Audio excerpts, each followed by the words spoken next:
Hi everyone, welcome and welcome back. So आज की video होने वाली है regarding the fees structure of state college of nursing. ये हमारी जो वीडियो होगी इसमें हम एएनएम का जीएनएम का सारा फीस स्ट्रक्चर बताएंगे और बीएससी नर्सिंग का भी बताएंगे।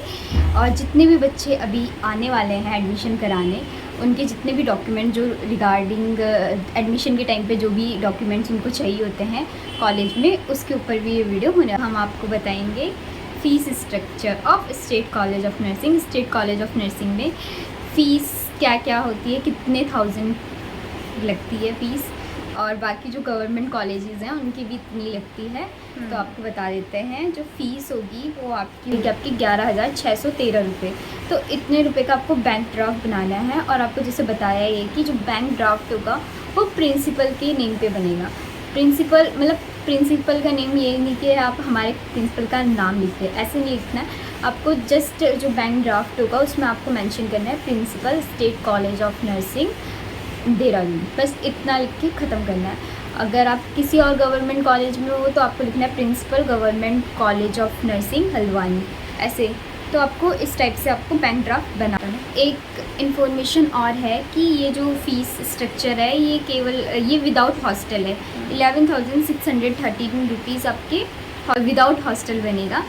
और अगर आपको हॉस्टल लेना है तो आपको 1,800 रुपये इसमें ऐड करके उतना का बैंक ड्राफ्ट बना लेना है। तो 13,400 समथिंग करके आपका ड्राफ्ट बनेगा, तो उतना आपको कर लेना है। तो टोटल कर लेना आप पहले कि इसमें 1,800 रुपीज़ ऐड करके तब आप बना लेना। अगर आपको हॉस्टल चाहिए तो आप इसी में ऐड कर सकते हो हॉस्टल का बैंक ड्राफ्ट। अलग से आपको बनाने की नीड नहीं है, इसी में अटैच करके बनाना। जो पहले हॉस्टल आना चाहते हैं वो एक बार हॉस्टल देख लेना, फिर उसका ड्राफ्ट बनाना। हाँ, तो ये सजेशन है कि आप बनेगा ऐसे ही पहले ही हॉस्टल मतलब आप ऐसे मत करके आना है कि आप पहले हॉस्टल नहीं देख रहे हो, आप डायरेक्ट यहाँ पे आ रहे हो। पहले आप हॉस्टल देखो आके, और उसके बाद आप हॉस्टल का ड्राफ्ट बनाएं, क्योंकि बहुत सारे बच्चे पहले ही बना देते हैं, फिर उनकी मनी वेस्ट भी हो जाती है। हाँ, फिर वो अब वो आएंगे नहीं तो कोई फ़ायदा नहीं। इससे पहले कि आप हॉस्टल एक बार देख लो, फिर वो ड्राफ्ट बना देना। ड्राफ्ट तो बन जाते हैं इजीली। अपने साथ में आप क्या है अपनी वो लेके आना, चेक बुक लेके आना, तो फिर वो तो इजीली बन जाता है, उसमें ज़्यादा टाइम नहीं लगता है। हाँ, पासबुक के थ्रू बन जाते हैं, बट कुछ कुछ बैंक वाले बनाते, कुछ कुछ नहीं बनाते। तो आप ये चेक बुक लेके आना किसी की। सो नेक्स्ट है state school of nursing. State school of nursing की, तो स्टेट स्कूल ऑफ नर्सिंग जो हमारा है वो जीएनएम के लिए है। तो बहुत सारे स्टूडेंट का क्वेश्चन होता है fees structure for ANM and GNM.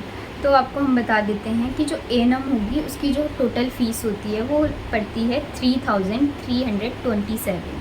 ये आपको बनाना है किसके नेम पे, principal state school of nursing Dehradun. आपको ये मिस्टेक मत करना है कि आप स्टेट कॉलेज के नाम पे मत बनाना, आप बनाना है state principal state school of nursing Dehradun.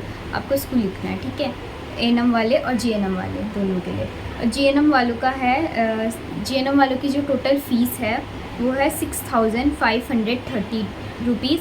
इसका भी मैं डॉक्यूमेंट अटैच कर दूँगी यहाँ पे। इसमें हॉस्टल की फ़ीस ऐड नहीं है, तो हॉस्टल की फ़ीस वैसे 1,800 पड़ती है। तो आप यहीं आके देख लेना, पता कर लेंगे। हाँ, एक बार पता कर लेना। तो हम आपको बताएंगे कि डॉक्यूमेंट में आपको क्या क्या रेडी रखना है। आपको एक लिस्ट दिखा देंगे डॉक्यूमेंट की, और आपको बताएंगे कि आपने जो डिमांड ड्राफ्ट बनाना है वो किसके नाम पे बनाना है और कैसे बनाना है उसको। जो डिमांड ड्राफ्ट है वो आपका state college principal state college of nursing Dehradun के नाम से बनना है, और एट देहरादून उसमें जो एड्रेस है वो आएगा। फिर जो ये डिमांड ड्राफ्ट है उसमें जो नेम है वो आपका प्रॉपर होना चाहिए, कोई गलती नहीं होनी चाहिए इसमें, क्योंकि जो ये ड्राफ्ट है वो कॉलेज को सबमिट होगा।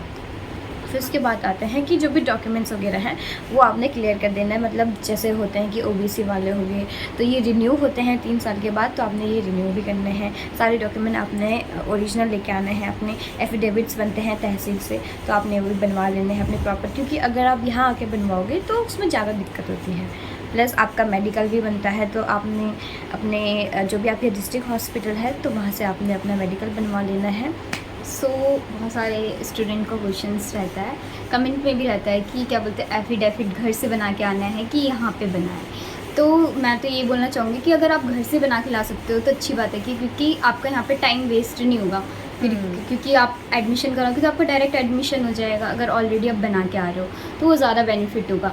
और ये होता है कि बच्चों को फॉर्मेट नहीं पता होता कि किस फॉर्मेट में बनाना है। तो आज मैं सारी फॉर्मेट यहाँ पे अटैच कर दूँगी, थैंक्स टू कनिका जिन्होंने आज फ़ोटो खींची है उसकी फॉर्मेट की। तो हम अटैच कर देंगे इसमें कि कैसे कैसे फॉर्मेट में आपको निकलवाना है, तो ऐसा होगा, ठीक है। फिर बैंक ड्राफ्ट की बात करते हैं। तो जो बैंक ड्राफ्ट होता है वो हमारा किसी भी बैंक से बन सकता है। स्टेट क्या कौन से बैंक होते हैं, पीएनबी हो गया आपका, पीएनबी हो गया आपका, और एसबीआई हो गया। तो किसी भी बैंक में, पास के बैंक में जाना है आपको, और आपको अपनी चेक बुक लेके जाना है साथ में, ताकि आप उस चेक बुक से ज़्यादा आसानी होती है बनने का। तो आप चेक बुक लेके जाएं, ठीक है। तो हम सबसे पहले आपको डॉक्यूमेंट्स बता देते हैं कौन कौन सी डॉक्यूमेंट्स नीड होते हैं। तो अपने कॉलेज के अकॉर्डिंग बताते हैं। तो सबसे पहले आप जब यहाँ पे आएंगे तो आपको अपना अलॉटमेंट लेटर लेके आना है, 10th की मार्कशीट लेके आनी है। अलॉटमेंट लेटर, हाँ, जो अलॉटमेंट लेटर आप लेके आओगे, तो देखो आपको अलॉटमेंट लेटर के बारे में पता होगा। जो भी आपका कॉलेज है, जो भी आपको अलॉट हुआ है, आपको वो जब तक, जिस भी डेट तक आपको असाइन हुआ है कि इस डेट तक सबमिट करने हैं सारे डॉक्यूमेंट्स, तो तब तक आपका आ जाना है आपको इस कॉलेज में, ठीक है, एडमिशन कराने। हाँ, आपको अपनी 10th की मार्कशीट लेके आनी है। तो जो उत्तराखंड यूके बोर्ड वाले होते हैं उनको मार्कशीट और जो सर्टिफिकेट होता है 10th का वो अलग अलग मिलता है। तो जो सीबीएसई वाले हैं उनको जो 10th का मार्कशीट होता है उसके साथ ही वो सर्टिफिकेट रहता है। तो आपको दोनों लेके आने हैं, एक हाँ, नहीं चलेगा, दोनों लेके आए। सीबीएसई वालों का एक ही के साथ चल जाता है, यूके बोर्ड वालों का अलग अलग चलता है। फिर 12th की मार्कशीट हो गया, सर्टिफिकेट ओरिजिनल वाले लेके आने हैं आपको, क्योंकि यहाँ पे वो डॉक्यूमेंट क्या है, वेरीफाई होते हैं। और ये याद रखना है कि जब भी आप आ रहे हो यहाँ पे, तो सारे डॉक्यूमेंट्स लेके आना, क्योंकि ये मिस्टेक होती है कि हम बहुत सारे डॉक्यूमेंट्स क्या होते हैं घर पे छोड़ लेते हैं, तो हमें दोबारा वापस आना पड़ता है उसके चक्कर में। ऐसा मेरे साथ भी हो चुका है। तो आप प्लीज़ सारा लेके आएँ। हाँ, फिर आपका मेडिकल सर्टिफिकेट ऑफ फिटनेस बनेगा, ठीक है। उसमें जो फीमेल्स होती है, जो लड़कियां हैं, तो उसमें गायनी का भी बनता है कि आपको गायनी के पास भी जाना होता है, तो आप एक बार गायनी को भी दिखा लेना, ठीक है। उसके बाद आपका माइग्रेशन ट्रांसफ़र सर्टिफिकेट ओरिजिनल वाला चाहिए होता है वो आप। एक क्वेश्चन था कि माइग्रेशन सर्टिफिकेट और टीसी के रिगार्डिंग कि दोनों चाहिए होता है कि एक। देखो, आपके पास अगर टीसी है तो आप टीसी लेके आ सकते हो, लेकिन जैसे मेरे स्कूल में था, तो मेरे स्कूल में माइग्रेशन और टीसी दोनों मिली थी, तो मैं दोनों ही लेके आई थी। लेकिन यहाँ पे मेनली जो लगती है वो टीसी होती है, ट्रांसफ़र सर्टिफिकेट। तो ट्रांसफ़र सर्टिफिकेट अगर आपके पास है तो वो लेके आएँ आप। हाँ, तो अब फिर आता है आपका कैरेक्टर सर्टिफिकेट। वो भी आपको स्कूल हो गया, आपके कॉलेज वगैरह हो गए, नहीं तो आपको तहसील से कैरेक्टर सर्टिफिकेट मिल जाता है ना। फिर आपका डोमिसाइल सर्टिफिकेट हो गया, उसकी 3 कॉपी लानी है आपने। कास्ट सर्टिफिकेट हो गया, है ना, जो भी आपके ओबीसी हो गया, एसटी, एससी, जर्नल वगैरह, तो ये भी लेके आना है। इसकी भी 3 कॉपी मांगी है। हाँ, ये रिन्यू होता है, जो ओबीसी वाले हो 3 साल में रिन्यू होता है, तो आपने डेट देख लेनी है एक बार कि आपका रिन्यू हो, है ना। चाहे वो ओबीसी वाला हो, चाहे वो ईडब्ल्यूएस वाला है, तो ये सारे के सारे आपको पूरे जो डॉक्यूमेंट्स होंगे आपके वो रिन्यू होने चाहिए। क्योंकि अभी मैंने फिलहाल ही में एक वो पढ़ा था डॉक्यूमेंट, जिसमें लिखा था कि जो आपके सारे डॉक्यूमेंट्स होने चाहिए वो आपकी ज़िम्मेदारी होगी, क्योंकि फिर बाद में ऐसा होता है कि अगर उसमें कोई भी गड़बड़ होगी तो उसकी ज़िम्मेदार आप खुद होंगे। तो आप इंश्योर करें कि सारे आपके जो डॉक्यूमेंट्स हैं वो सही हो, जो आपने फिल किए थे वही हो। हाँ, फिर आपका आता है सब कैटेगरी का, जैसे कि पीएच, डीपीडब्ल्यू और एफएफ वाले सर्टिफिकेट, तो ये भी आपने लेके आना है, और आधार कार्ड भी लेके आना है आपने, ठीक है। तो ये सारे का सर्टिफिकेट है। बाकी एक आता है हमारा गैप सर्टिफिकेट वाला। हाँ, एक गैप सर्टिफिकेट भी होता है, जो जिन भी बच्चों ने 12th के बाद जैसे कोचिंग करते हैं 1-2 साल की, है ना, तो उनको एक गैप सर्टिफिकेट बनवाना होता है, तहसील से वो बन जाता है। तो आप तहसील से उसको बनवा लेना कि जो ये बच्चा है, इसने जो 2 साल हैं ये नीट की प्रिपरेशन कर रहा था या फिर कुछ और तैयारियां कर रहा था, तो वहाँ से गैप सर्टिफिकेट बन जाता है कि मतलब आपके 12th पास और यहाँ पे आने के बीच में कितने साल का गैप है, तो आपने वो सर्टिफिकेट भी बनवा लेना है। तो अब हम आपको बताएंगे कि एंटी रैगिंग सर्टिफिकेट आपको कैसे बनाना है। तो यहाँ पे आपको फॉर्मेट अटैच कर दूँगी, तो आपने वहाँ से बना लेना उसके अकॉर्डिंग। हाँ, तो एंटी रैगिंग सर्टिफिकेट का क्या होता है कि एक बनता है ये स्टूडेंट की तरफ से और एक बनता है ये पेरेंट्स की तरफ से, तो ये 2 बनते हैं। तो आपको दोनों प्रिपेयर करके लेके आना है यहाँ पे। ये तहसील से बनता है। हाँ, ये तहसील से बनता है, या फिर नियर बाय जो भी आपका कोर्ट से बनता है मेनली। तो तहसील कोर्ट अलग अलग है ना। कोर्ट से बनेगा ये। कोर्ट हाँ, से तो ये बनता है आपका किसी भी कोर्ट में आप जाके बना सकते हो। कोर्ट में लॉयर की भी नीड होती है इसमें, और इसमें स्टैम्प वगैरह भी लगता है शायद।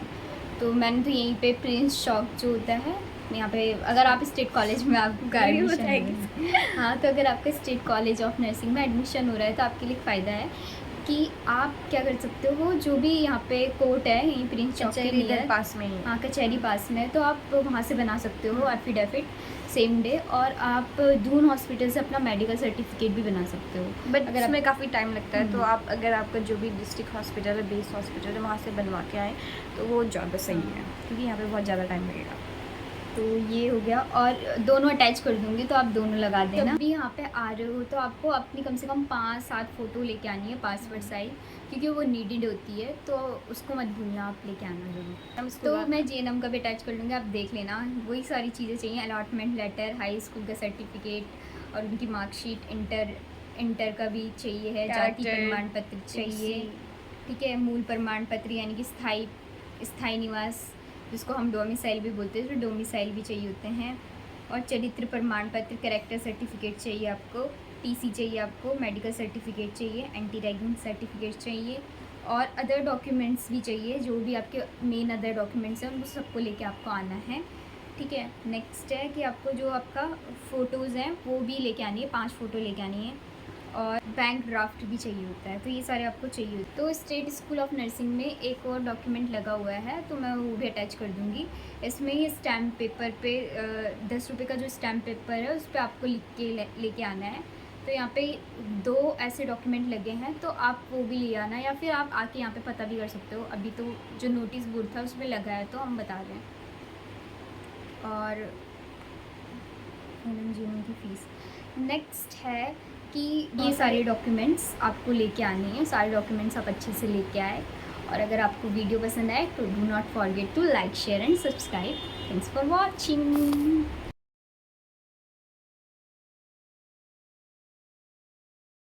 Hi everyone, welcome and welcome back. So today video is regarding the BAC। हाँ, मुझे हंसी आ रही है। गाइस ये बच्चे अभी तक ऊपर नहीं आए। फर्स्ट टाइम में भी यही हाल था ये भी। अब हम आपको एक पर्ची दिखा देंगे। हाँ, मतलब कि जो भी डॉक्यूमेंट्स उसको की काट। लिस्ट होगी। अरे कट जाएगा वो, तू दोबारा बोलिए फिर।